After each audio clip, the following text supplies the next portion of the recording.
The following is brought to you by Element 14, the electronic design community where you can connect and collaborate with top engineers from around the world.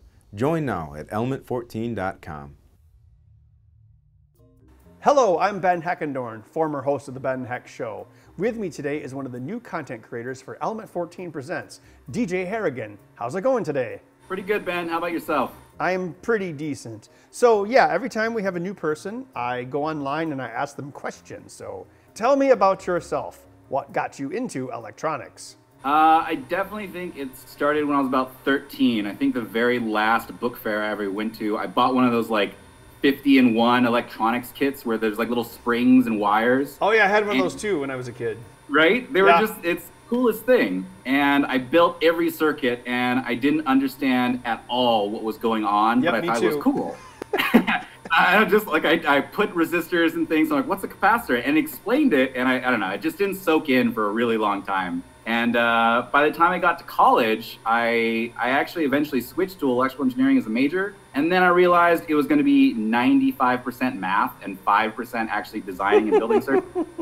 So I became immediately disillusioned, and I went back to my regular language major and just started learning all this stuff on my own.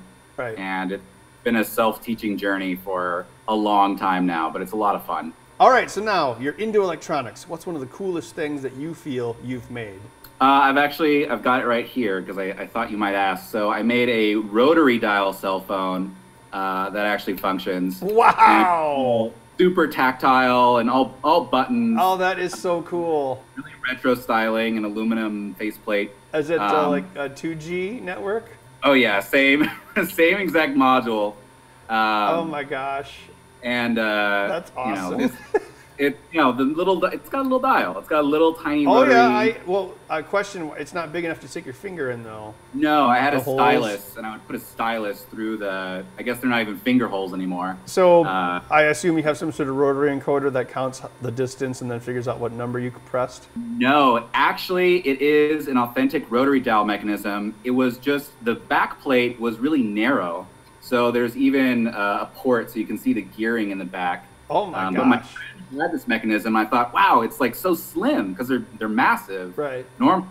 And this one was just really compact for some reason. I have no idea. You know, it might have been one from like a handheld rotary phone.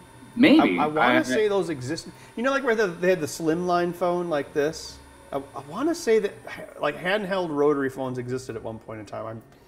Maybe I'm just imagining it with you because that seems like something I've encountered. Yeah, maybe we're having the Nelson Mandela effect right now. Right.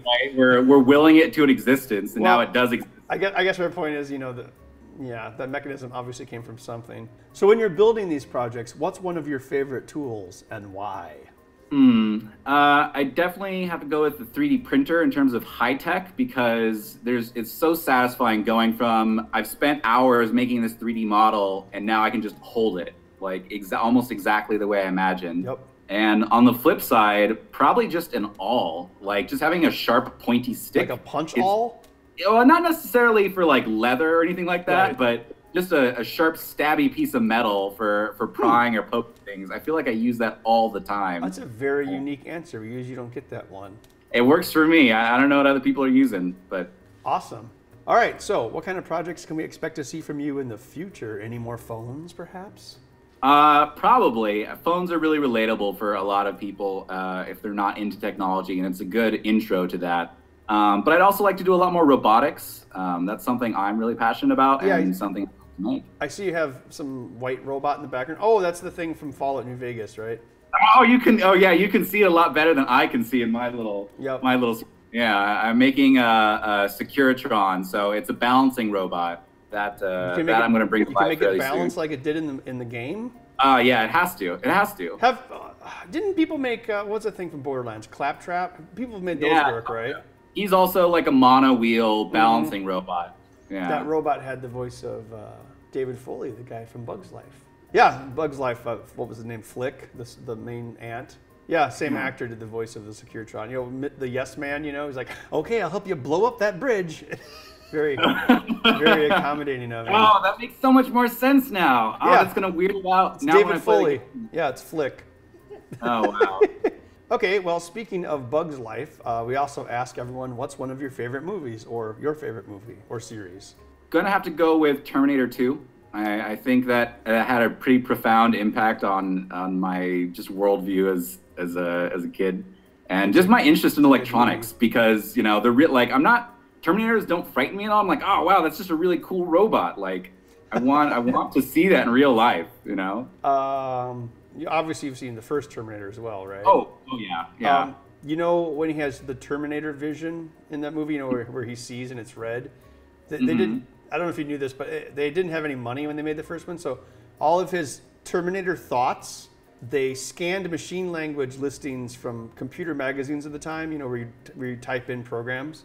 Oh, yeah. They scanned those pages, and that's what they put on the screen, like from Compute and Byte magazine. Isn't it like 6502, like assembly instructions? Yes. So like if you were, you know, typing in... Alexa. So if you were typing in an assembly game for your Commodore 64, that's what the Terminator was thinking.